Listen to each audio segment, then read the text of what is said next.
Kegiatan ini merupakan kolaborasi antara Balai Guru Kultural Provinsi Bali dan Bahasa dan Sastra Inggris FPBS UPI dalam rangka penguatan kultur. Nah, terkait dengan kegiatan ini saya menyampaikan terima kasih UPI sudah mau berdampingan dengan Balai Guru Kultural karena misi kita yang siapapun kemarin dari Fakultas Kedokteran Hewan dan Kesehatan juga dapat menyampaikan di sini. Pertama, kami ingin mengaturkan apresiasi dan ucapan terima kasih yang sebesar-besarnya atas penerimaan program pengabdian pada masyarakat kami ini. Jujur tanpa begitu kemungkinan Bali harus destinasi wisata ini.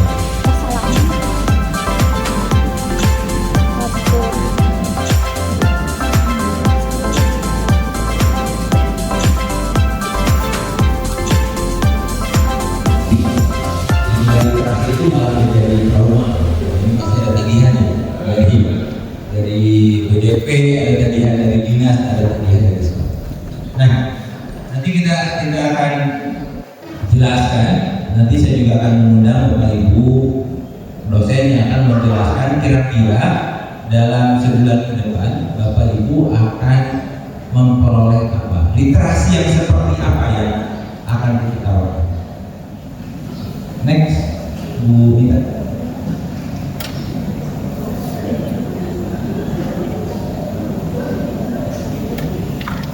Next.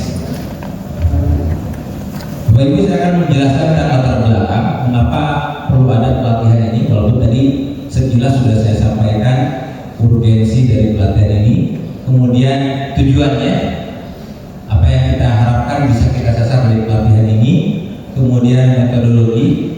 Kita akan menyelenggarakan pelatihan ini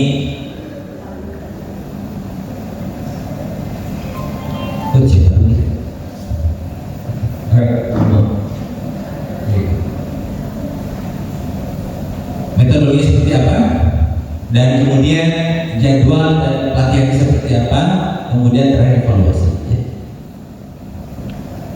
Nah, Bapak Ibu, kita mulai dari potret tentang PISA 2022. Bapak Ibu saya yakin sudah hafal dengan angkanya itu. Kita lihat peringkat berapa? Ada yang masih ingat? Bapak Ibu, peringkat PISA kita di antara negara-negara posisi itu di berapa? Di satu kan? Tidak, itu baru lipit ya. Insya Allah mungkin nanti 2045 generasi emas kita peringkat PISA kita bisa nomor 1 mengalahkan Singapura. Tapi sampai saat ini saya belum tega menyebutnya karena kita masuk pada klaster buzzer, kita di bawah. Ya.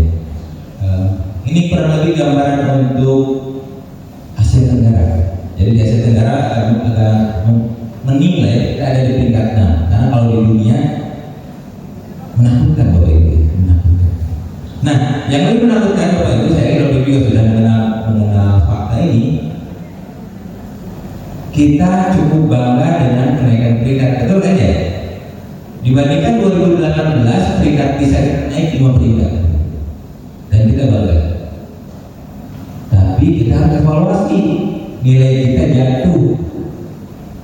Nah sekarang nih, kalau Bapak Ibu punya anak, murid nih, siswa yang peringkatnya naik dari peringkat 10 menjadi peringkat 5, tapi rata-rata nilainya turun cukup signifikan, bangga tidak? Bangga sih Bu, ya kan bangga dulu, kita harus bangga dulu, kita harus positif dulu. Kita bangga bahwa Indonesia bisa meningkatkan peringkatnya secara PISA.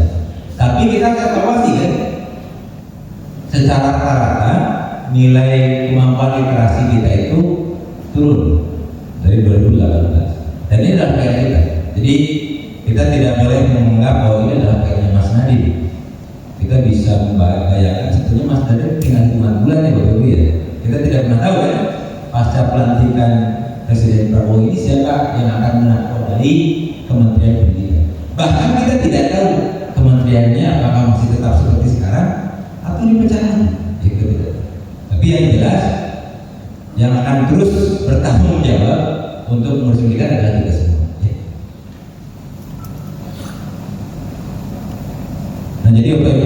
ini hasil PISA 2002 ini cukup menyedihkan karena kita berada di posisi 62 dari 70 negara. Jadi kan ranking ke-8 dari bawah. Bikin positif ya. Jadi nggak di atas 10, hanya ranking 8 tapi dari bawah gitu. Nah, Bapak Ibu, rata-rata skor literasi kita itu di 359. Itu jauh di bawah rata-rata literasi negara-negara OECD. Jadi bayangkan, berarti kan di bawah KKN ya. Rata-rata literasi kita itu di bawah KKN. Artinya sebangga apapun kita dengan peringkat, nilai kita masih di bawah rata-rata itu kayak gitu. Nah, menurut Bapak Ibu, kira-kira apa sih yang menyebabkan sepertinya dalam 5 tahun terakhir, bahkan 10 tahun terakhir, begitu sulit bagi kita untuk meningkatkan tingkat literasi ini? Masalahnya apa? Kira-kira guru kan? Jangan menyalahkan guru ya, jangan menyalahkan guru. Apa kira-kira? Kita salahkan masyarakat? Tidak juga, kita bagian dari masyarakat ya. Atau kita salahkan pemerintah? Kita juga, saya bagus bagian dari ASN ini. Itu juga bagian pemerintah. Jadi kalau kita coba telisik Bapak Ibu, akar permasalahan urusan literasi ini bersumber dari ketersediaan bahan bacaan. Saya berbagi sedikit pengalaman selepas saya menyelesaikan studi S3 saja di Amerika Serikat. Pulang saya bawa satu koper isinya buku bacaan anak. Karena kan di sana itu murah, bahkan sebagian gratis dari perpustakaan. Jadi satu koper itu buat bahasa Inggris semua. Dengan harapan ini akan menjadi modal untuk pengajaran anak-anak saya. Ternyata anak saya tidak suka bahasa Inggris ya gara-gara itu. Jadi dia punya sikap bahasa yang negatif. Usia 4 tahun sudah begitu. Jadi ketika misalnya TV dipindahkan ke dalam saluran berbahasa Indonesia, dia keluar dari rumah, tidak mau melanjutkan. Diberi buku bacaan bahasa Indonesia tidak.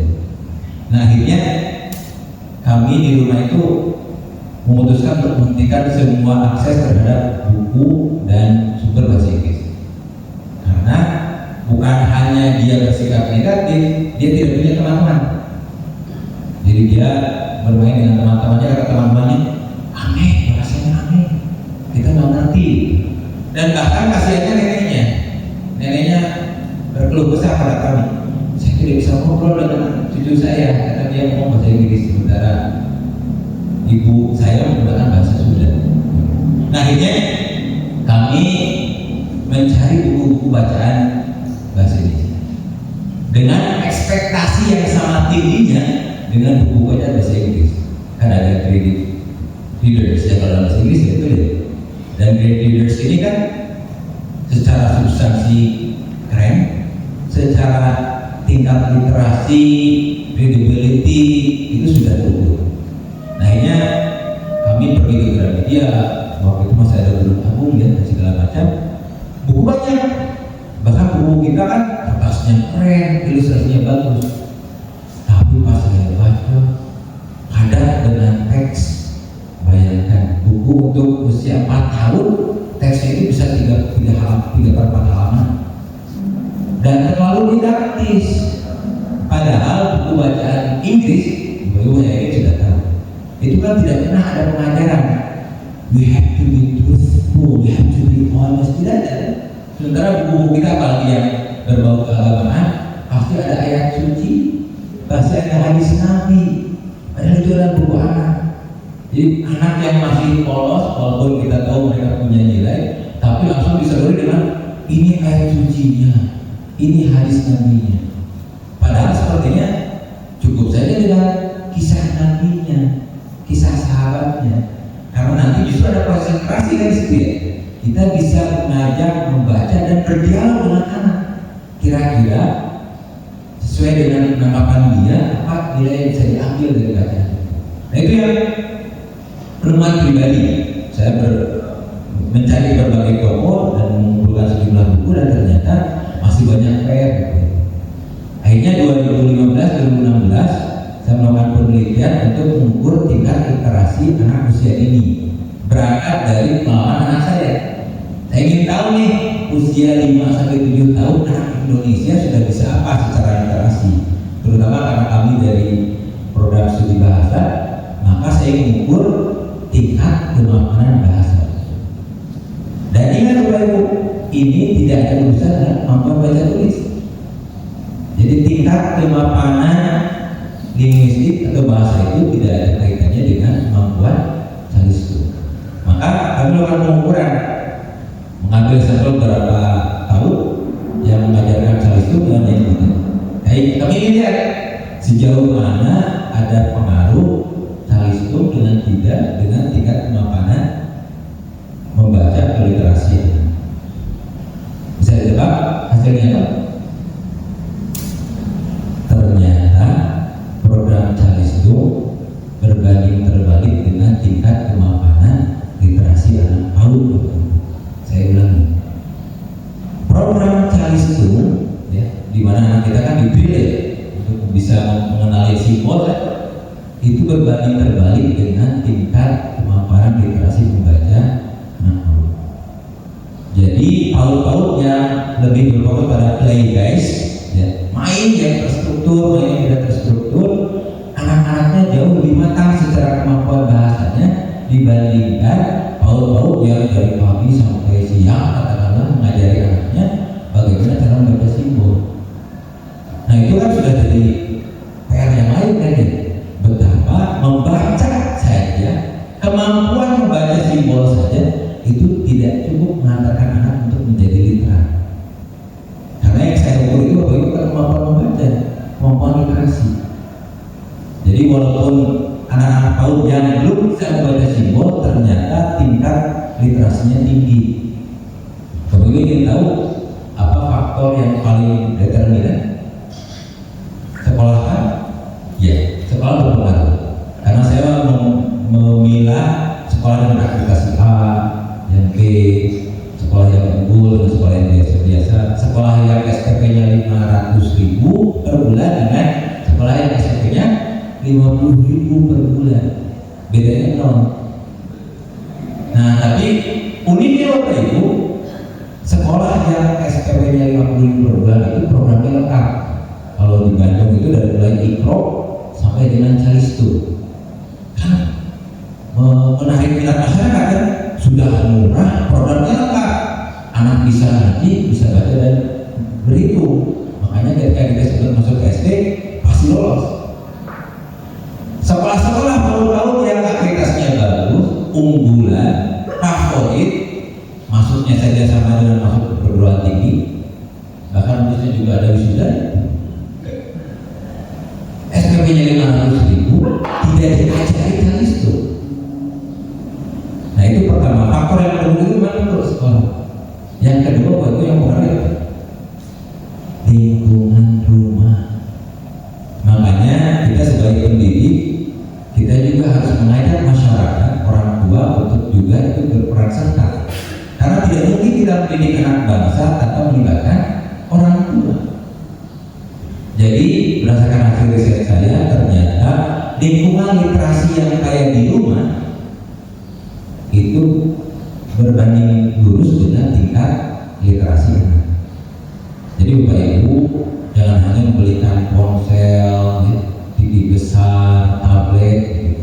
Tapi coba usahakan di rumah itu ada perpustakaan mini, atau kalaupun Bapak Ibu senang dengan gawai, di gawainya ada aplikasi, ada buku-buku digital yang anak nanti bisa mainkan, bukan sekedar main game.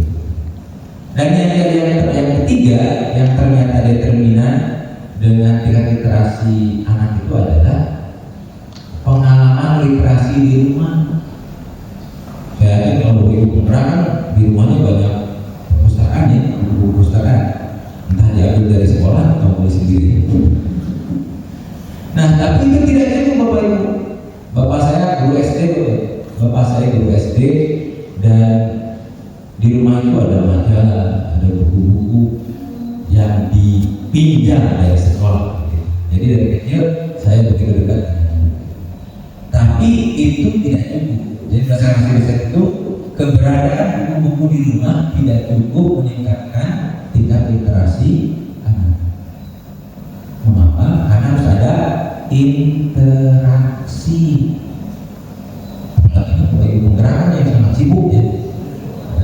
Saya riset dengan mahasiswa saya di S2 untuk meminta waktu guru penggerak mengalokasikan untuk observasi dan wawancara satu semester tidak dapat, karena berdasarkan pengalaman beliau ketika mengajar pun laptopnya nyala dan ternyata laptop itu bukan sumber ajar, itu sedang zoom dengan guru-guru yang lain. Itu luar biasa, guru luar biasa di hadapan kelas sedang mengajar ada laptop tapi bukan sedang mengajar tapi sedang memberikan pelatihan. Jadi kita harus berikan tepuk tangan nih bagi bapak. Nah, saya tidak menyalahkan bapak ibu, tapi ini memang tuntutannya yang tidak realistis ya. Bapak ibu mendapatkan beban yang luar biasa. Tapi tadi ingat, bapak ibu saya yakin punya anak ya. Dan tanggung jawab kita sebagai orang tua tadi bukan hanya menghadirkan lingkungan literasi di rumah. Kita harus memastikan kita berinteraksi dengan anak secara literal. Jadi bukunya bukan hanya sebagai pajangan perpustakaan. Bukunya harus kita ambil, kita bacakan ke anak. Proses interaksi itulah yang kemudian akan meningkatkan tingkat literasi anak kita. Kemudian program literasi itu ya yang perlu kita evaluasi. Saya mengurusi 18 sekolah Bapak Ibu. Jadi sebagai ketua prodi saya juga staf ahli sekolah laboratorium UPI. 18 sekolah dari mulai playgroup sampai ke SMA. Dan salah satu PR di kami ya, saya yakin di Bali sudah tidak ada yang dibalikan percontohannya. Kalau PR di sekolah-sekolah kami, gerakan literasi nasionalnya jalan. Jadi kalau Bapak Ibu singgah ke kelas-kelas kami itu ada pohon literasi, ya kan? Kemudian laporan bacaan anak itu ditempel menjadi daun-daunnya. Tapi kan saya mengirimkan anak saya menjadi intelijen. Jadi 3 anak saya sekolah di sekolah yang saya konsultan, saya jadikan konsultan. Jadi saya bisa mendapatkan informasi bukan hanya dari kepala sekolah, bukan hanya dari wakil kepala sekolah kurikulum, tapi juga dari anak saya kan ya. Dan ternyata ada perbedaan laporan Bapak Ibu ya. Jadi kalau saya mengadakan rapor nih dengan para keptek wakasek, laporannya baik, alhamdulillah literasi jalan, laporannya begini. Saya tanya ke anak saya, Dek, bukunya apa? Ini, siapa yang milih? Ya terserah kita. Karena dia kelas 2 ngambil buku dengan tingkat baca untuk kelas 5, kelas 6 begitu. Gurunya gimana? Ya pokoknya ambil aja buku dari perpustakaan. Nah itu kan yang kurang lebih terjadi di sekolah-sekolah kami. Betapa bahannya sudah ada, tapi programnya bagaimana sekolah memanfaatkan buku itu juga belum berjalan dengan baik. Ya kalau akreditasi insya Allah sekolah kami semuanya akreditasi A, tapi kalau kita bongkar sampai ke praktek literasinya masih banyak pekerjaan rumah. Berikutnya Bapak Ibu, dan ini bukan hanya urusan di sekolah, di kampus juga Bapak Ibu dosen ini perlu, karena kalau diberikan reading assignments kemudian tanya, so what is A, what is B, semuanya tidak ada yang jawab. Jadi rupanya masalah minat baca ini bukan hanya masalah siswa, tapi juga mahasiswa. Walaupun kayaknya masalahnya berangkat dari siswa dulu kan, tidak ada budaya baca ketika dia SD, SMP, SMA berlanjut ke kuliah. Padahal Bapak Ibu dosen ini memberikan tugasnya galakal Bapak Ibu. Ini bisa satu minggu itu 1 chapter atau bahkan 1 buku. Bayangkan kan dengan tuntutan baca yang tinggi tapi modal minat baca yang rendah. Nah itu kurang lebih gambaran kita ya. Nah kira-kira apa tantangannya? Memang tantangannya berat begitu ya, karena salah satunya adalah faktor sosial ekonomi.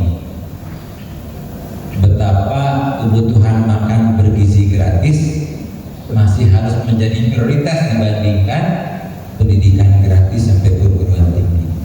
Betul kan ya? Tadi saya dengar dari Pak Kepala BGP katanya GTK itu cuma 5 triliun. Bapak Ibu anggarannya. Tahun ini belum menjadi 3 triliun. Bapak Ibu sudah dengar berapa anggaran untuk makanan gizi bergizi gratis? 71 triliun.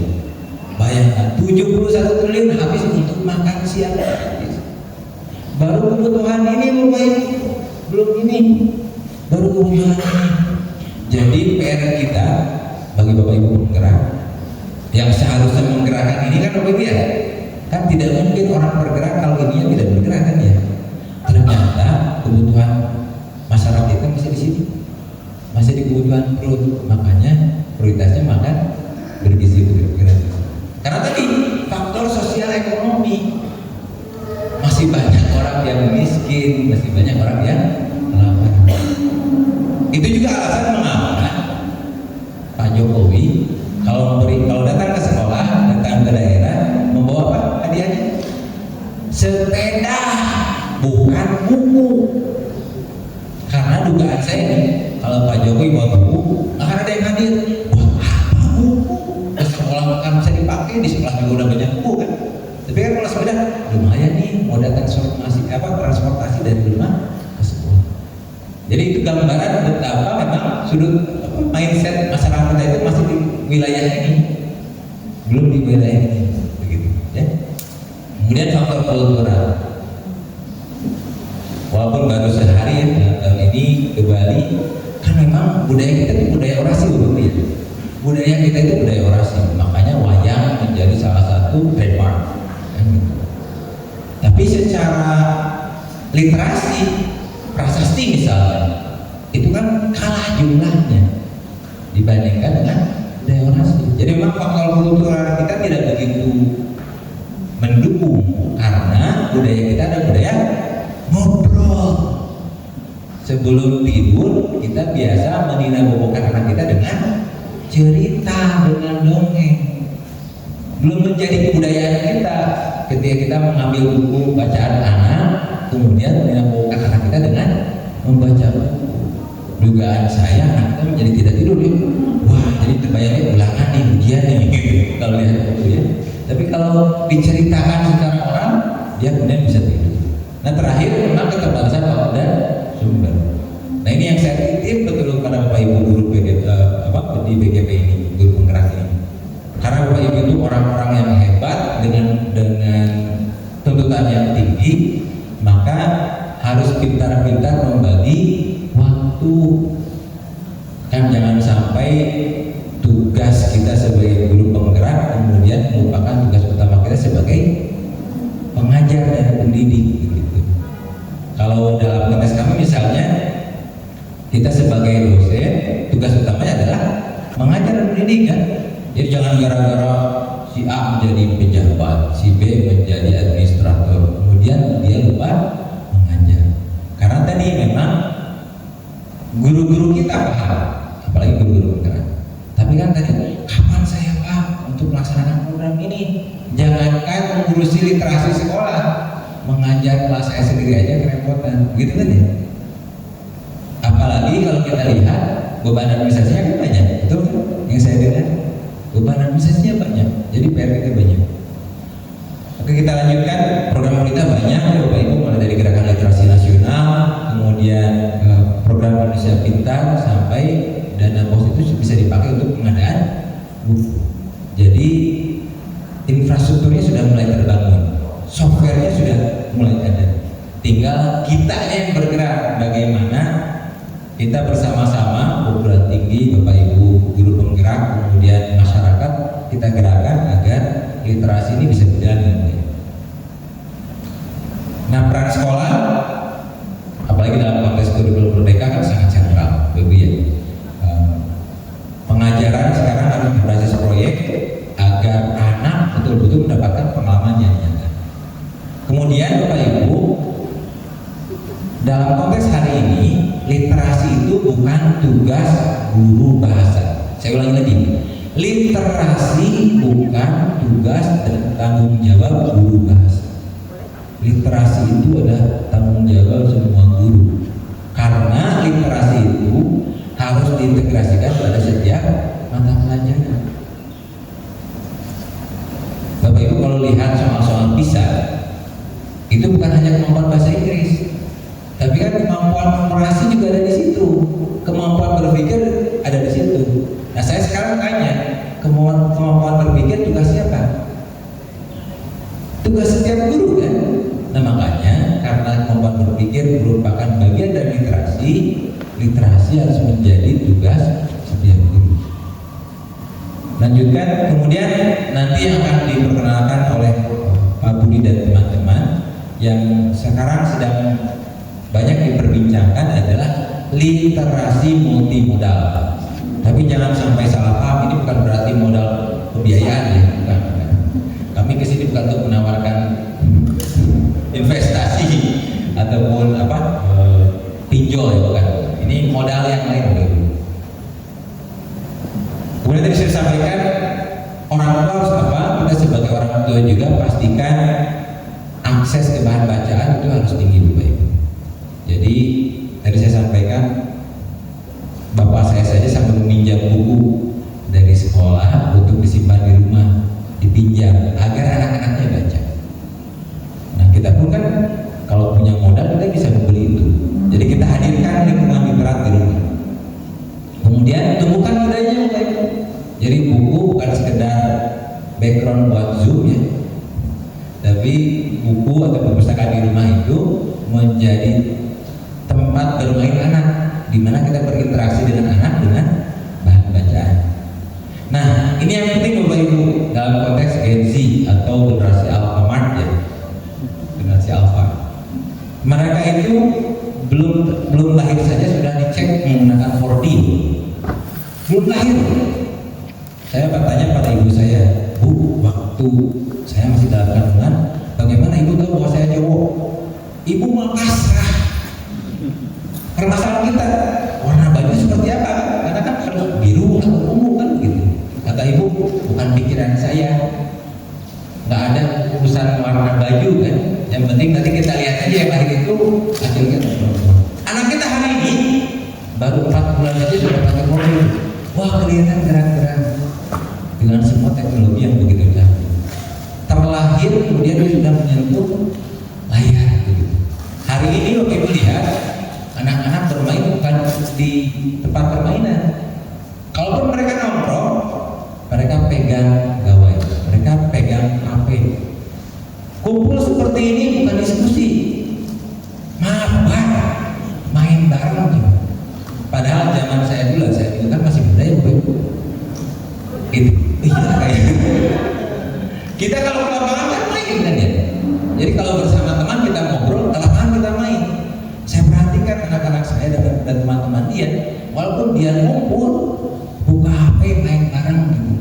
Ya kenapa harus ngumpul? Kan di rumah masing-masing kan gitu. Nah itu adalah PR kita semua.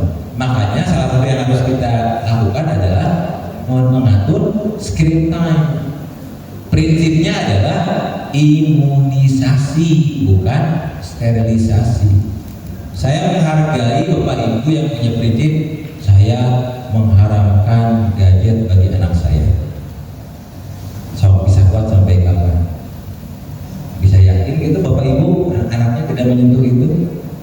Bapak Ibu melenceng sedikit, dia ke rumah saudaranya, dia ke rumah temannya, dia pasti menyentuh gawai. Bagaimana kondisinya ketika orang yang selama ini puasa gawai, kemudian oleh temannya diperlihatkan gawai, maka dia akan berlebihan. Jadi sterilisasi itu malah akan membuat orang ketagihan. Makanya pendekatannya harus imunisasi. Kenalkan anak kita dengan gawai, tapi atur waktunya, atur apa yang dia bisa lakukan dengan gawai itu. Jadi kalau Bapak berprinsip, bukan zamannya lagi buku-buku yang dicetak gitu ya, udah berat, mahal, lebih murah kan buku PDF atau aplikasi yang lebih interaktif. Silahkan gunakan gawai untuk meningkatkan literasi anak. Atur screen time. Oke, nah kita urusannya apa di sini? Kita lewat ini saja. Jadi Bapak Ibu, kami dari Prodi Bahasa dan Sastra Inggris UPI secara keilmuan terbagi 3. Ada kebahasaan, ada saya, kemudian Pak Ruswan, siapa lagi sini? Ada Pak Budi dan Bapak Ibu yang tidak bisa hadir bersama kita sekarang. yang secara fokus pada kebahasaan. Mungkin Bapak Ibu pernah dengar linguistics ya, language of science, mulai dari bunyi, makna, kata sampai ke klausa. Nah itu urusan kami. Tapi juga ada teman-teman yang mengurusi kesastraan. Ya. Ini ada Prof. Adolin Mustafa, ada Insya Allah Prof. Safrina, gitu. Ada Bunia, ada Bu Isti, ada Bu Dedila, ada Bu Nita, mana Bu Nita. Nah itu adalah para dosen yang mengurusi kesastraan. Nah kami juga mengurusi ilmu terapan. Ada Pak Rizky di sini, ada Bu Erni, seperti public speaking, content writing, copywriting, begitu. Ilmu-ilmu yang dibutuhkan oleh agensi hari ini. Nah, pelatihan ini insya Allah tidak akan menceramai Bapak Ibu. Ini loh cara mengajar membaca masih ya. Ini loh bagian dari gerakan literasi nasional. Bapak Ibu sudah hafal per halaman begitu. Kita akan berbagi apa yang kita temukan dari riset. Tapi saya tidak akan spill ya, karena nanti kalau saya sampaikan sekarang bubar setelah ini. Jadi nanti setelah saya akan ada pemaparan dari tiap kelompok, dari Pak Budi, dari Budian, dari Busa, yang nanti akan memaparkan kira-kira dalam sebulan ke depan ini literasi seperti apa yang akan kita bicarakan. Jadi yang bisa saya sampaikan sebagai skillnya, literasi ini bukan literasi kemampuan baca tulis yang selama ini Bapak Ibu sudah sering dengar, tapi literasi yang lebih spesifik. Apa itu? Dengarkan nanti ya. Oke, tujuannya tadi ingin membangun pemahaman Bapak Ibu terkait dengan literasi dengan pendekatan yang lebih termutakhir begitu. Kemudian mudah-mudahan bisa membantu meningkatkan tingkat literasi Bapak Ibu dengan harapan nanti bisa membantu meningkatkan tingkat literasi peserta didik. Kemudian tadi yang terakhir, kita benar-benar bisa memberikan pembekalan bagaimana cara mengajarkan literasi kepada siswa kita. Nah, secara metodologi akan ada ceramah, penyampaian pematerian dari para narasumber, kemudian ada diskusi interaktif, kemudian secara mudah sekarang luringnya, ya, tadinya mau penuh daring, tapi salah satu kendala daring itu kita hanya narasumber hanya berbicara dengan layarnya gelap semua, hanya nama kan begitu ya. Bahkan ketika kita cek misalnya katakanlah Ibu Budiannya tidak nyambung karena mungkin yang di depan layarnya kucingnya Budiannya sedang masak mungkin ya, begitu. Jadi salah satu kelemahan pertemuan daring itu adalah lemahnya partisipasi dengan keterlibatan ya. Tapi karena satu lain hal maka mudah-mudahan kita bisa mengomitmen Bapak Ibu, walaupun pertemuan-pertemuan ke depan itu akan bermoda daring, kami sangat berharap Bapak Ibu bisa berpartisipasi penuh ya, agar manfaat yang bisa diperoleh menjadi optimal gitu ya. Total jam latihannya 33 JP, jadi nanti akan ada pertemuan rutin per minggu. Kemudian tujuan materinya tadi salah satu yang sudah saya sampaikan tadi adalah multimodalitas, modal dan multi. Apa itu? Nanti simak saja dari Pak Budi. Kemudian bijak berbahasa. Bapak Ibu, Budian ini salah satu peneliti linguistik forensik. Pernah dengar itu? Pak Ahok itu di penjara gara-gara berbahasa. Itu kasus pertama di Indonesia di mana seorang bisa berada di balik jeruji besi gara-gara salah ngomong, dan itu adalah bidangnya Budian. Jadi bagaimana sekarang kita melihat kan, orang kesel bupati curhat di X, orang curhat kesel tuh ketua RT gitu curhat di IG, kan gitu. Nah, nanti salah satu yang akan kita tawarkan adalah bagaimana kita membudayakan bijak berbahasa. Seperti apa, bagaimana caranya, dengarkan Budian nanti. Kemudian menulis sastra, apalagi kan sastra masuk kurikulum ya, dengan semua kontroversinya. Nah nanti kita akan dengarkan dari Bu Sabrina, sastra yang seperti apa sih yang pas untuk kondisi sekolahnya. Nah yang menjadi fasilitatornya adalah para dosen Jadi karena ini adalah program pengabdian pada masyarakat prodi kami, dari mulai Prof BM, saya sendiri dengan Bapak Ibu yang ada di sini. Ada beberapa Bapak Ibu dosen yang tidak bisa hadir pada kesempatan ini. Tapi insya Allah nanti dalam pelatihan kita akan berinteraksi. Kemudian yang namanya pelatihan kan bisa evaluasi kan? Masa ada program pendidikan tidak evaluasi? Kita tidak pernah tahu kan seberapa efektif. Maka dalam pelatihan ini akan ada pretest nanti di pertemuan awal agar Bapak Ibu bisa melihat sejauh mana kita bisa melihat sejauh mana tingkat pemahaman Bapak Ibu terkait dengan literasi yang ini. Nanti di akhir pertemuan ada post test. Bapak Ibu akan diuji lagi untuk melihat adakah peningkatan secara pemahaman. Kemudian ada tugas dan proyek, kan berbasis proyek. Kalau Bapak Ibu tugas prospek, jangan-jangan Bapak Ibu menggunakan ChatGPT kan atau aplikasi yang lain. Nah kalau proyek ini insya Allah belum ada aplikasinya kan ya, aplikasi AI yang bisa membantu membuat proyek mungkin ada, tapi sejauh ini kita belum melihat. Jadi Bapak Ibu juga nanti akan ada penugasan dan proyek. Kemudian juga nanti kita akan melakukan kali Bapak Ibu.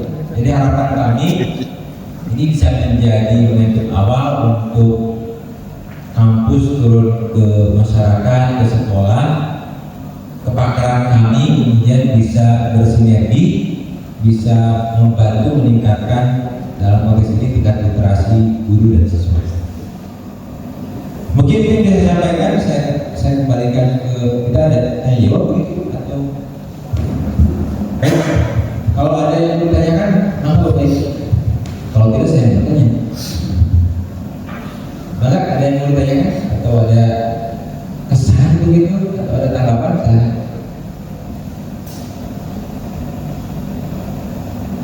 Ini semuanya terbuka atau bingung gitu.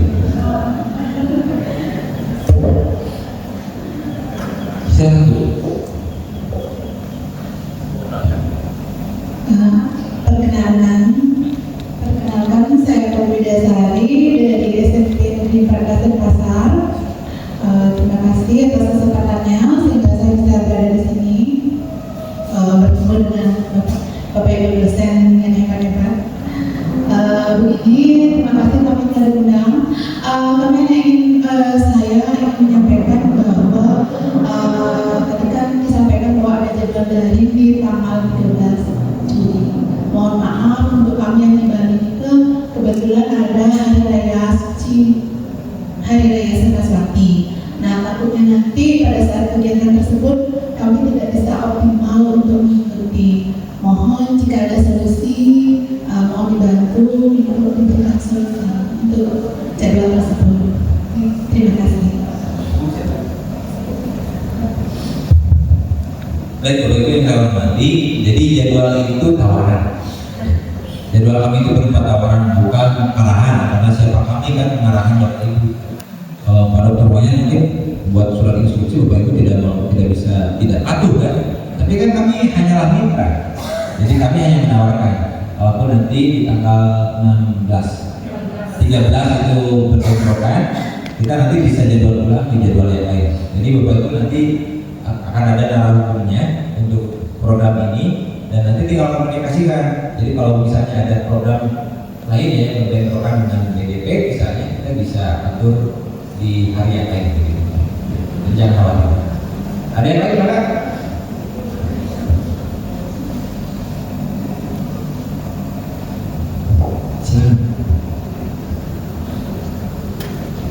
Oke, terima kasih Bob. Terima kasih untuk semuanya. Karena saya Andromeda, jadi saya dari Film Pasar Andromeda.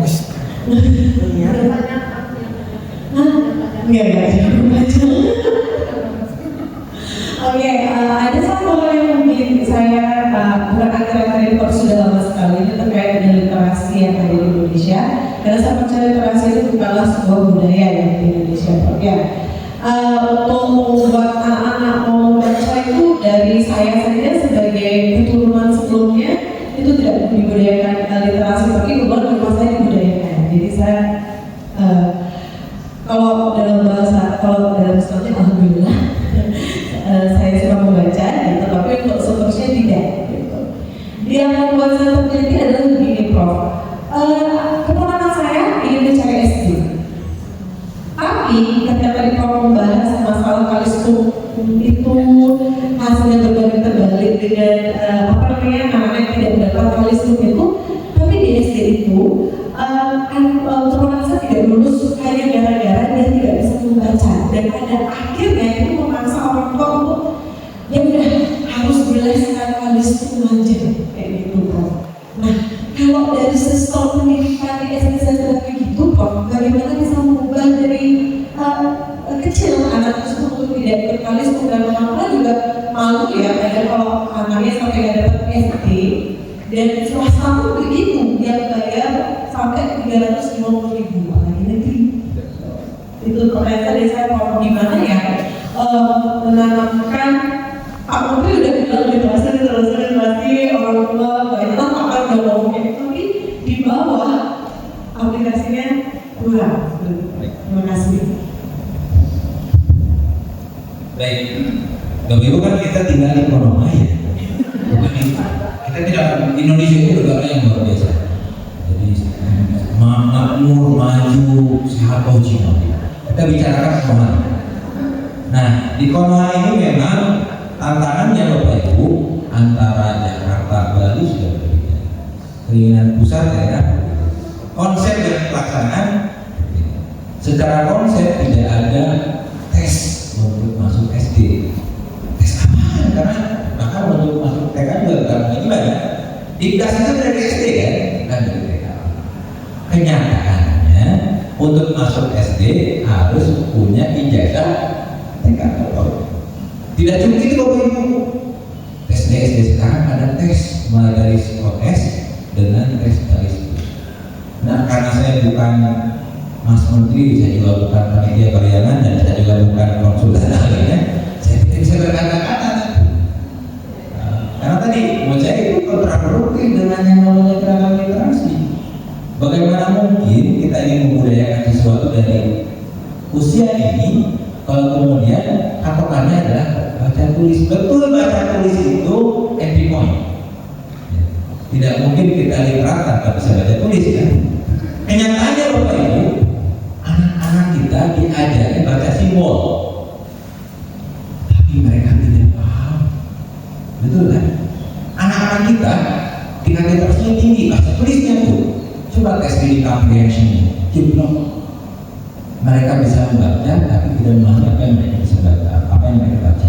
Nah itu PR kita karena belum budaya. Jadi sekarang tadi saya bukan kepala dinas, saya tidak bisa menjawab itu. Yang jelas kita masih ada mismatch antara konsep dengan pelaksanaan, antara harapan dengan kenyataan. Anak saya nih, insya Allah masuk SD Juli, berangkat dari PAUD yang mengajarkan main, jadi ada tadi itu main, kerjanya main. Apalagi anak saya PK-nya 1, dia takut orang. Makanya sebagai saya, apabila dia bisa menulis atau bisa itu, yang penting dia punya teman. Alhamdulillah setelah 2 tahun, dia sekarang punya banyak teman, dia tidak takut orang. Ketika datang ke sekolah, ikut psikotes kan gitu. Terus dites simbol dan ya, saya tidak kemudian mengkhususkan biarkan saja. Tapi untungnya sekolah tempat saya akan SD ini, dia memang tidak mensyaratkan kemampuan tulis itu. Yang mereka syaratkan adalah tingkat kesiapan belajar. Jadi jangan sampai kasihan guru SD-nya kan, lagi ngajar bosan anak yang mau pipis, lagi ngajar ada yang tantrum, berarti kan mereka belum bisa mandiri dulu. Nah itu mudah-mudahan berubah ya, seiring sebentar lagi berubahnya pemerintahan kita. Jadi agar harapan kita secara kebudayaan jalan di PAUD yang mudah-mudahan nanti kan bergulir, bagaimana PAUD lebih berfokus pada penguatan keterampilan berpikir, pematangan psikologi anak begitu. Nanti baru urusan literasinya dalam tanda kutip kalisdonya di SD. Oleh begitu Bapak Ibu ya. Baik ya, terima kasih. Ya baik, terima kasih Pak Mahardika. Selamat pagi Bapak Ibu. Aduh belum kedengeran. kedengaran suaranya nih kayaknya. Iya, sekali lagi ya. Bapak Ibu, selamat pagi semuanya. Pagi, luar biasa, gitu ya. Selamat pagi Bapak Ibu.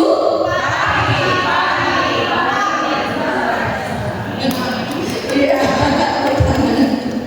Iya, ini kayaknya berarti sebelah sini ya.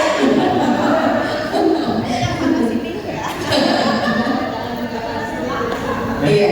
Bapak Ibu, ini ya sebelum kita berdiskusi tentang gerakan bijak berbahasa, ini saya mau ada ini dulu biar Bapak Ibu nggak pegal ya dari tadi terus. Ya, kita main sebentar ya Bapak Ibu ya. Iya, oke. Mungkin Bapak Ibu bisa berdiri. Biasa siap. Nah Bapak Ibu, supaya di bahasa Inggris ya, saya yakin ya. Nah, ini apa ya sebelumnya pernah dengar? Tongue twister. Oke, tongue twister ya. She sells by the seashore. Nah, kita akan gunakan teks ini ya untuk kita main sebentar ya Pak Ibu ya. Oke, sekarang semuanya. Ya, luar biasa. Ya, silakan kembali. Ya, kaitannya dengan apa sih kaitannya yang tadi berarti tidak berbahasa, jadi masalah kesadaran ya. Jadi pesan yang ingin kami sampaikan melalui pelatihan ini adalah bagaimana kita mempelajari bahasa dan itu bisa meningkatkan kesadaran kita dalam berbahasa. Nah, mungkin tadi exercise kecil ya bisa membantu juga ternyata ya pronunciation, juga pelafalan dan juga fokus mungkin ya. Itu banyak faktornya. Ya, kita bisa melihat dan itu terkait dengan kesadaran. Baik, Bapak Ibu, ini tim kami tadi sudah dikenalkan oleh Pak Eri. Sebenarnya ada 6 ya, yang 2 ini Pak Mahardika, itu ada paling kiri dengan ya Pak Mahardika, Pak Usman, saya, kemudian Pak Eri, nah 2 lagi Pak Wawan Gunawan PhD dengan Pak Dana Sudana, sekarang juga lain ya, saya tidak bisa bergabung. Nanti pelaksana inilah nanti yang akan bersama-sama dengan Bapak Ibu ya di sesi daring nanti, begitu ya. Nah, kita sudah ketemu muka, mudah-mudahan ini menjadi awal yang baik begitu ya. Ya, apa sih tujuannya? Ya, ada 3 hal Bapak Ibu. Pertama, kita penting memahami penggunaan bahasa yang positif dan inklusif. Kedua, kita berusaha memanfaatkan bahasa sebagai alat untuk membangun lingkungan belajar yang aman dan mendukung. Yang ketiga, menciptakan karya dengan semangat gerakan bijak berbahasa. Dan tadi di paparan Pak Eri ada bagian evaluasi ya Bapak Ibu, ya ada pintes, kemudian pasca tes, dan ada tugas atau proyek. Nah ini nanti ada proyeknya. Kurang lebih seperti ini. Ya, ini yang akan hidangan yang kami sediakan begitu ya untuk Bapak Ibu kita bersama-sama nanti berdiskusi terkait dengan gerakan bijak berbahasa. Hari ini saya menyampaikan materi yang pertama, yang ini ya, pentingnya bahasa yang positif dan inklusif. Kemudian nanti ada materi identifikasi bahasa penyebab kekerasan, kemudian ada dampak negatif bahasa terhadap lingkungan pendidikan, ya. Ada lagi strategi dan taktik berbahasa positif di sekolah, ada penerapan bijak berbahasa dalam kehidupan sehari-hari, nanti ada tugas dan juga feedback. Apa tugasnya? Ya, ini tugas ini tidak hanya untuk tim kami, misalnya hanya kami yang mengajar maka itu tugas dari kami bukan, tapi ini adalah tugas akhir dari rangkaian pelatihan yang tim 1, 2, 3 selenggarakan.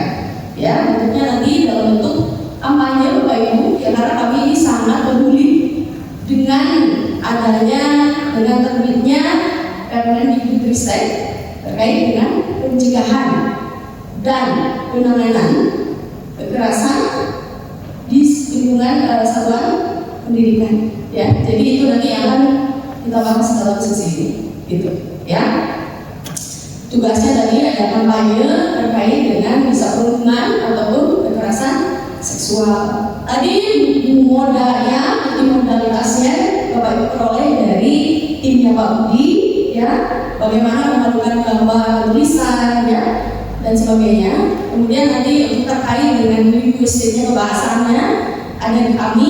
Nanti untuk yang menulisnya terkait dengan perundungannya dari timnya Bu Safrina, gitu ya, nanti setelah sesi mereka, gitu ya. Jadi gabungan ketiga kami harapkan ada karya, gitu ya, yang bisa membuat dampak, gitu ya, terhadap lingkungan sekolah ataupun publik, begitu. Saya kan penggerak ini sudah sangat terlatih ya dengan aksi nyata. Saya lihat fotonya, saya noong gitu ya, kalau sesudahnya saya lihat gitu ya lewat karena kalau dosen kita nggak punya akses ke belajar ID ya Bapak Ibu, tapi kan kita mempunyai untuk yang penanganan ini ya, penanganan dan pencegahan kekerasan itu kan ada modul-modulnya. Nah saya lihat kan di situ, oh ya ternyata memang ada bagian-bagian yang mungkin belum tersentuh. Nah harapannya ya dengan pelatihan ini kita bisa semakin memperkuat ini ya. Ya jadi saya tugasnya hari ini ajar pentingnya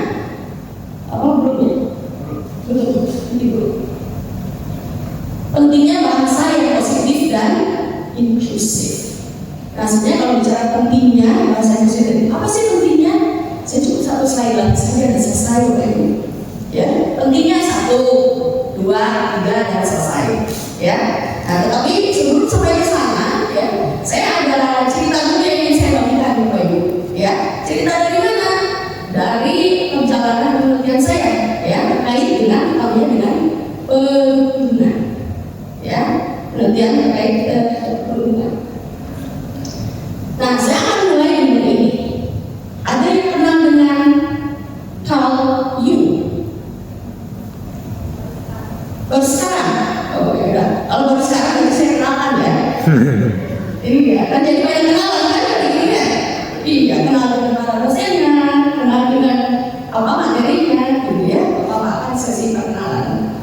Carl Jung, beliau itu adalah ahli psikologi Bapak Ibu.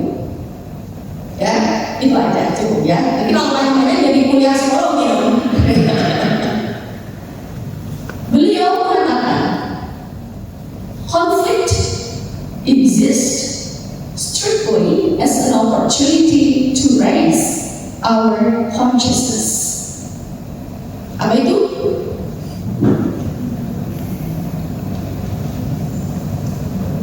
Adanya konflik ya, itu sebenarnya adalah kesempatan kita untuk meningkatkan kesadaran.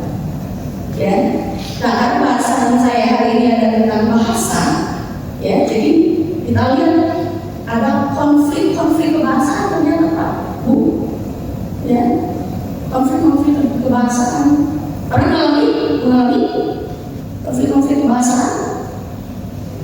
Sering, apa Bu? Konflik apa Bu? Gimana? Ya? Sambil kenalan ya. Biar nanti itu ada itu absen dulu. Perkenalkan, nama saya Dewa Indriani, saya dari SMP Jakarta Selatan. Ya, kalau konflik kebahasaan ya sering ya, terutama pada saat kita nggak jam-jam. Mungkin di instansi kita juga sering, mungkin ada saat kita ada rapat seperti itu kan, dengan adanya perbedaan pendapat gitu kan. Kalau sedikit ya kita menggunakan bahasa jadi membuat orang yang tersinggung kayak gitu. Ya, baik. Ya. Terima kasih Bu. Ya betul sekali ya. Jadi memang konflik kebahasaan itu gak jauh-jauh, ya, di lingkungan teman, ya, dengan siswa, dengan atasan, ya, dimanapun Bapak Ibu berada itu sangat berpotensi, ya. Hanya potensi resikonya itu bisa saja bergradasi, ya. Yang paling misalnya the lowest gitu ya, itu bisa saja sampai pada hanya misunderstanding dan selesai ya, dikualifikasi selesai. Yang the highest apa Bu kira-kira kalau di negara kita? Sosial media, kenapa dengan sosial media? Apa resikonya konflik itu di sosial media?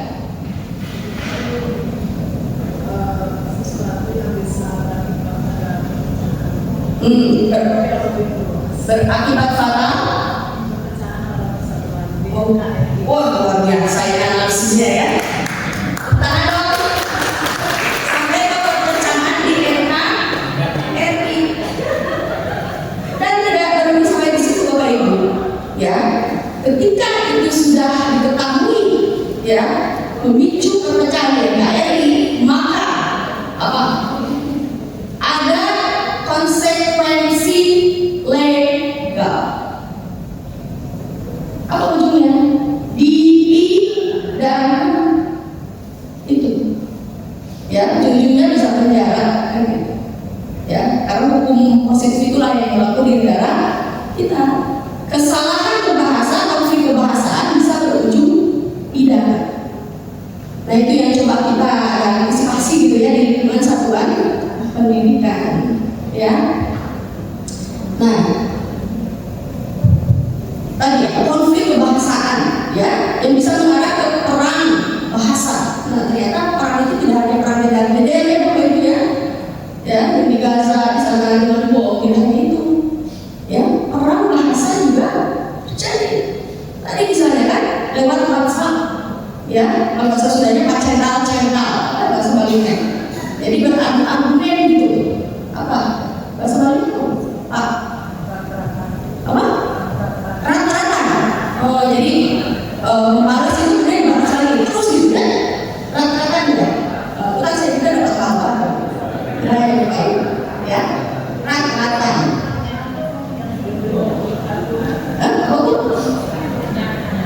Berkenyataan. Oh, ada rata-rata, ada berkenyataan. Luar biasa ini mematikan. Oh, ada beda. Dari batu berkenyataan. Dari dewasa rata-rata. Kalau dari mana lagi? Ibu ada ibu? Batu boleh? Ada boleh? Oh, ini apa?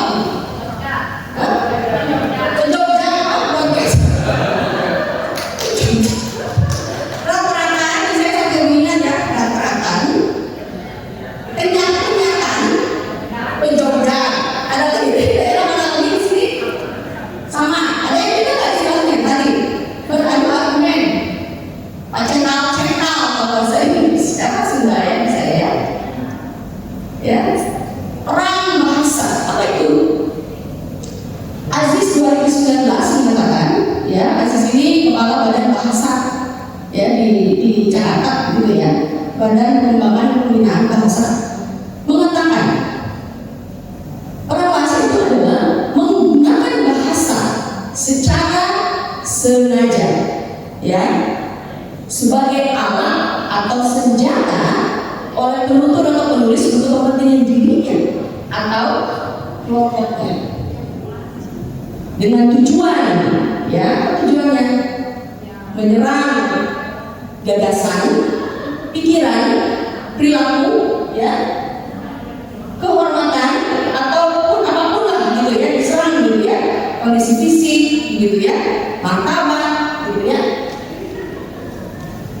baik yang dilakukan secara langsung maupun tidak langsung.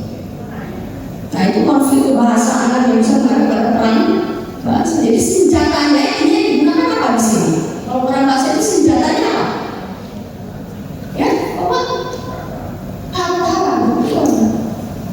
Saya baru sadar, ternyata bapak-bapaknya yang biasa ya. Ya, sisanya ibu-ibu. Oh, ketiga. Ke Berlin ke luar negeri. Oh, luar biasa. Ketiga, dia memang menggunakan luar biasa ya Pak Eri ya. Ternyata sangat ini ya, produktif gitu. Iya, bergerak.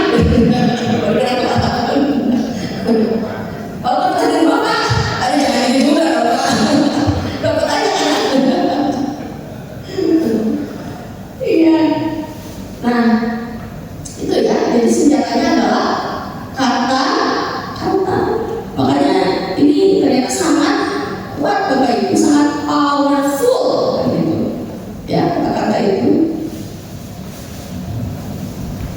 Nah, ini tadi yang saya sampaikan Bapak Ibu, saya juga sudah bersosialisasi terkait ini, ya. Ada namanya Permendikbudristek nomor 46 tahun 2023 tentang pencegahan dan penanganan kekerasan di lingkungan satuan pendidikan.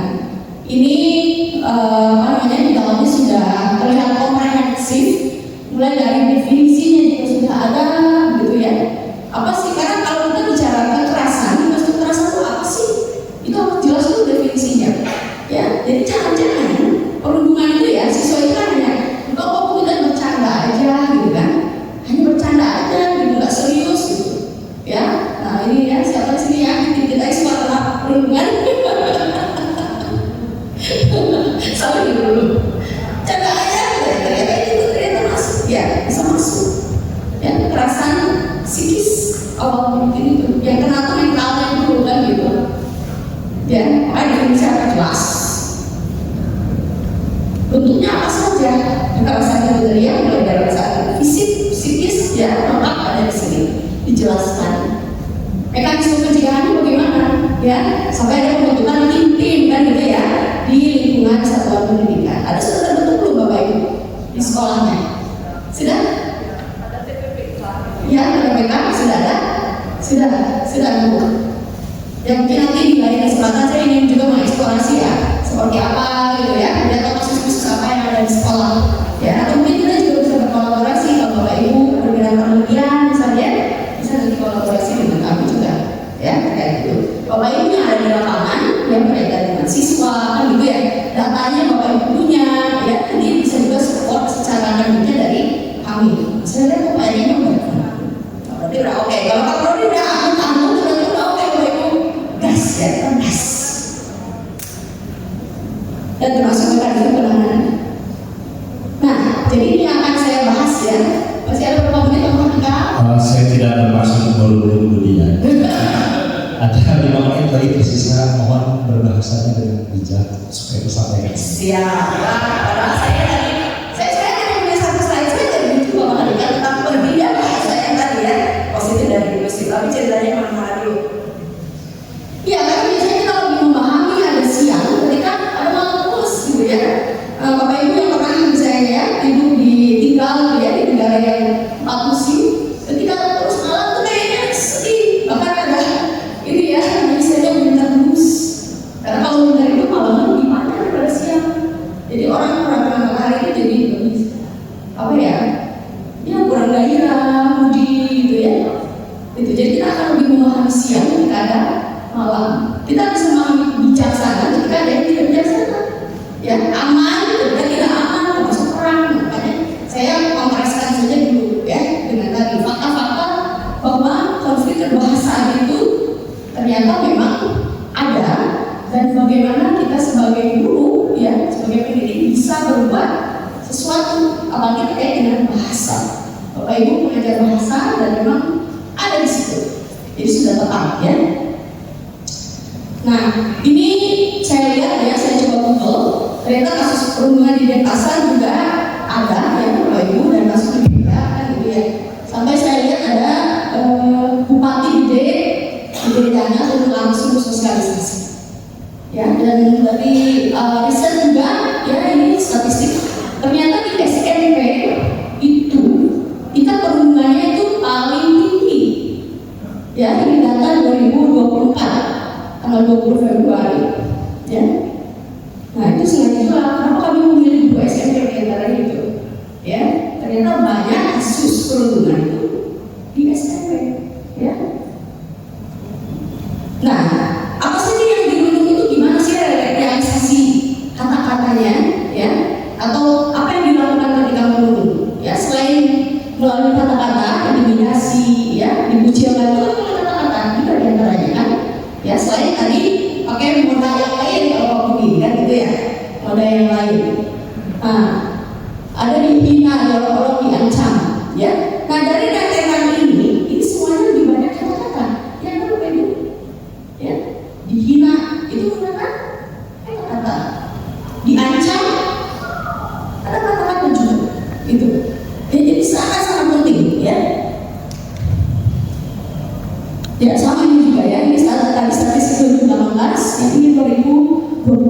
Jadi memang ini luar biasa kata-kata ini ya. Tapi saya karena tugasnya itu 1 menit lagi ya. Jadi saya spill aja itu ya. Hanya ini saya jadi akan jam ke bagian akhir ya. Bahwa memang untuk meningkatkan kesadaran berbahasa, kita menggunakan sehari-hari itu otomatis, yaitu istilahnya level kesadaran yang terbuka. Jadi sudah otomatis ya. Ketika sudah naik lagi memilih bahasa, biasanya Bapak Ibu kalau berpantun nggak ya, saya sampai pusing. Bikin pantun, ya saya bikin pantun juga. Sampai kita diskusi itu bikin pantun Pak. Nanti ada di akhir, Pak Eri bisa pulang satu pantun dari Pak Eri. Nanti di akhir saya kasih pantun juga ya. Berapa masih ingat? Ini dan yang terakhir itu level yang ketiga dan bisa menganalisis dan mengevaluasi ini tuturan penggunaan atau bukan. Ini tuturan hinaan atau bukan?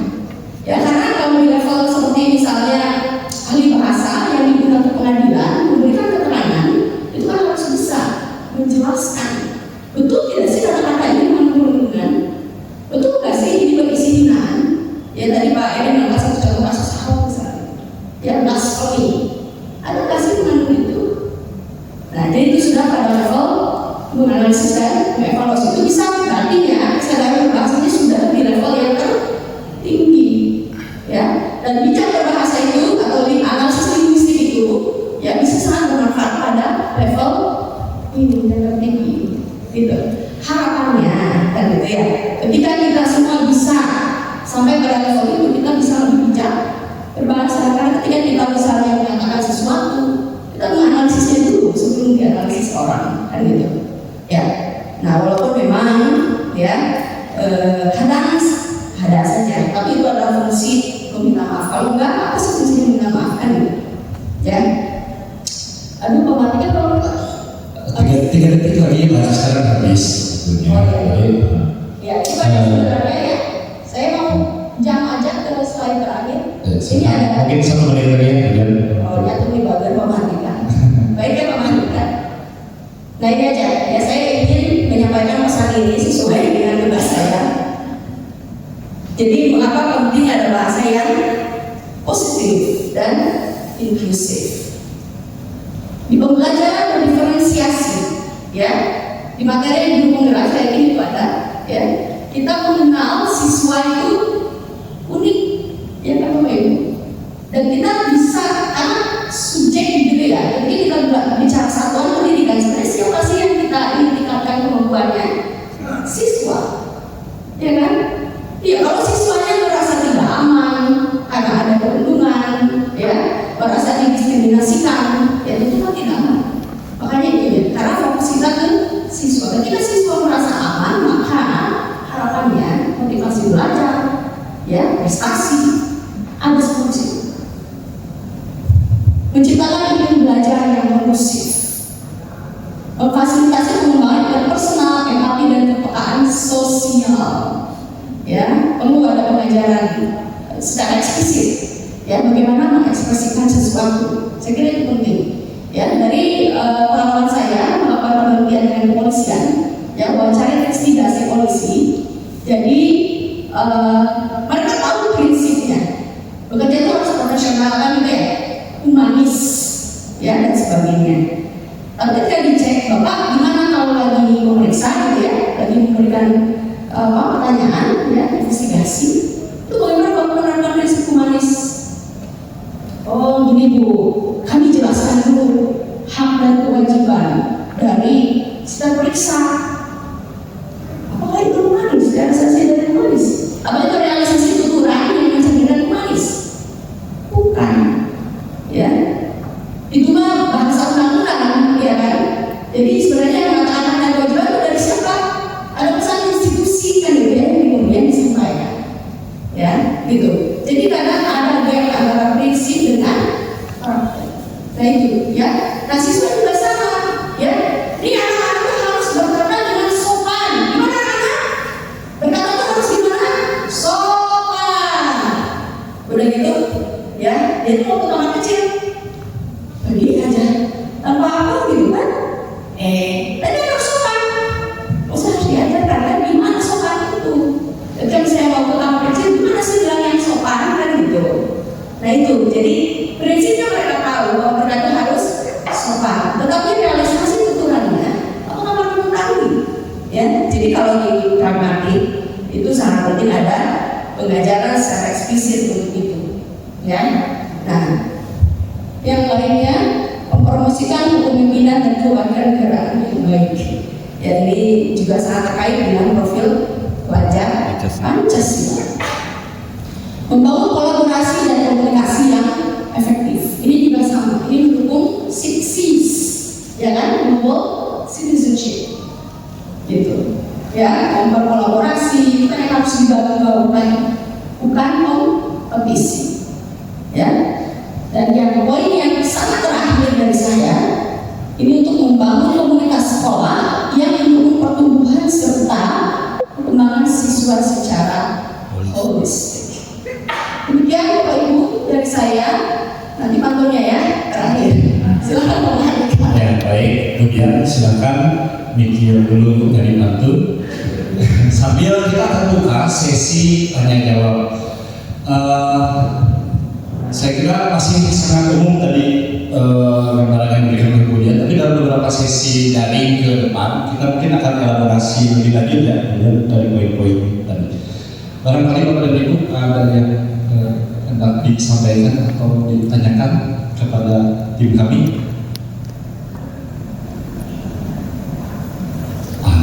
Tidak ada, saya sudah jelas ya. Waktunya berbantu. Mungkin begini ya, sedikit lagi intinya dari pemaparan kemudian tadi mohon dikoreksi juga kalau saya salah. Ketika kita berbahasa, maka kita memilih seperti halnya setiap hari kita memilih hal-hal dalam hidup kita sejak kita bangun tidur sampai kita tidur lagi, hidup adalah pilihan. Kita bangun kan kita memilih mau ke air dulu atau langsung makan. Kalau kita memilih ke air, kita memilih gosok gigi dulu atau yang lain dulu. Ya, ke kamar mandi ya, maksudnya ke air. Kalau orang Sunda kan bilangnya ke air, kadang-kadang terbawa ke bahasa Indonesia ke air. Nah, berbahasa itu sudah ada pilihan. Maka seperti halnya kasus-kasus menunjukkan beberapa orang memilih untuk berbahasa secara negatif dan eksklusif, maka kita pun bisa mendorong para siswa, para peserta didik untuk berbahasa secara positif dan inklusif. Intinya sebenarnya itu ya. Kemudian silakan. Mau langsung tanya saja Iya, boleh kalau ada sharing dari Bapak Ibu, silahkan juga ada tanggapan ya. Saya ingin menggarisbawahi ya Bapak Ibu bahwa memang betul ya realisasi kebahasaan itu adalah pilihan, dan dengan kata-kata pun ada banyak pilihan kan gitu yang lebih positif dan inklusif. Atau mungkin gini ya. Bagaimana kalau kita tanya ke Bapak dan Ibu guru penggerak, adakah yang punya pengalaman dengan masalah-masalah yang disebabkan oleh bangsa di sekolahnya? Ya, mungkin. Ada yang punya pengalaman tersebut? Misalnya mungkin contoh contohnya mendapat bahasa yang kurang baik dari peserta didik, misalnya. Belum ada yang mengalami, sangat berisiko.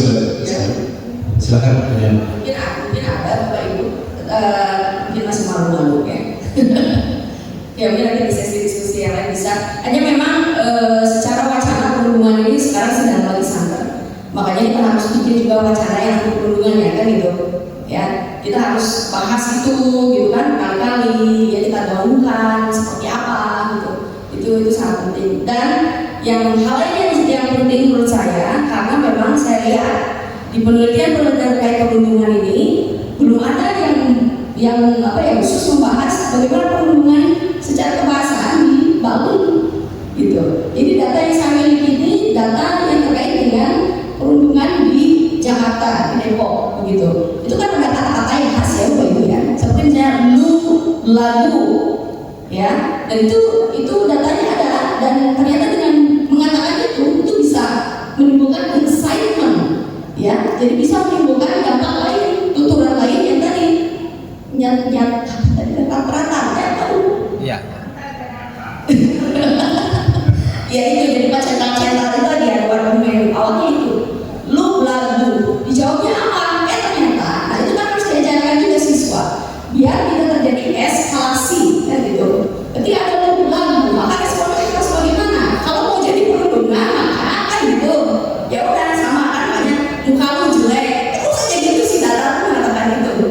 gitu ya. Tapi kalau saya mau memutus rantai perundungan, maka harus gimana meresponnya, itu yang harus diajarkan kepada anak didik kita gitu ya.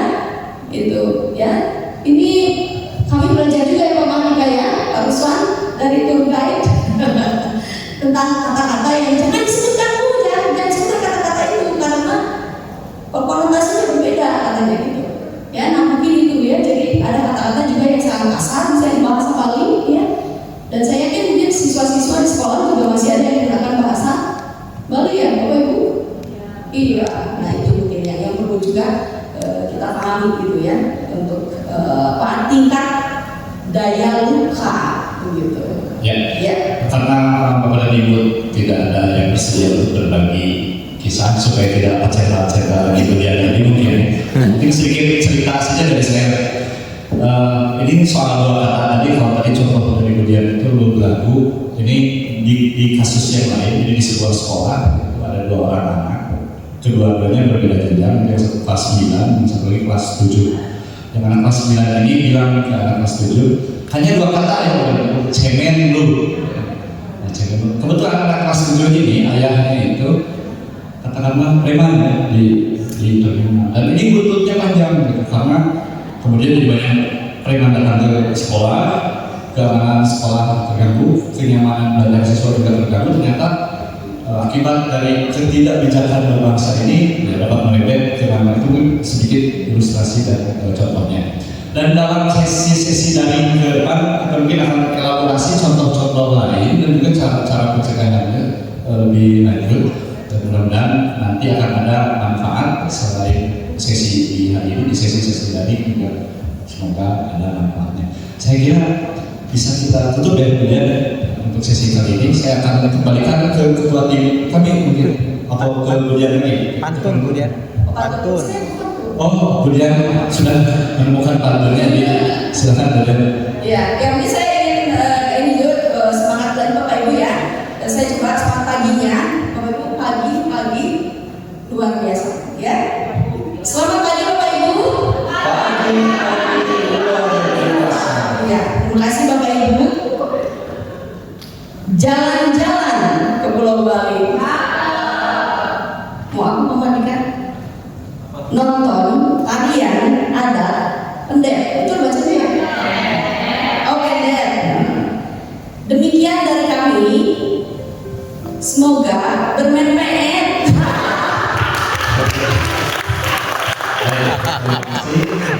Prodi Bahasa dan Bahasa Inggris UPI